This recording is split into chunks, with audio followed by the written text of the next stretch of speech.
Legislative IQ. Increase your legislative intelligence with Florida's policy, budget, and campaign monitoring service. Subscribe today at legislativeiq.com.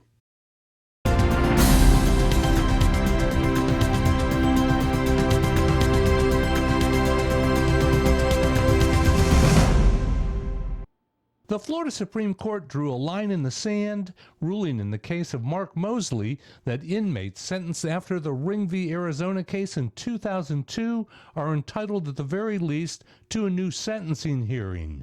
It used the case of Mark Assay, who was convicted of multiple murders in 1988, to say the Ring decision was not retroactive to cases decided before 2002. The court said that 45% of the inmates on death row, that's 172, were all sentenced after Arizona v. Ring, and that means they're likely entitled to relief.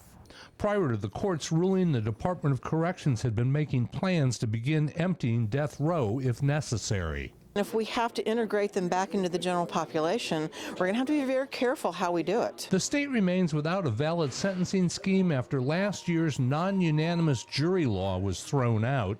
Senate President Joe Negron told reporters earlier this week the state will wait for the legislative session to enact what he hopes is a requirement for unanimous juries. That actually strengthens the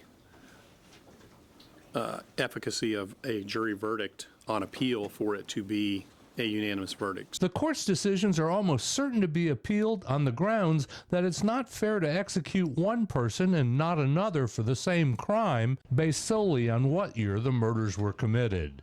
Reporting from the state capitol, I'm Mike Vasalinda.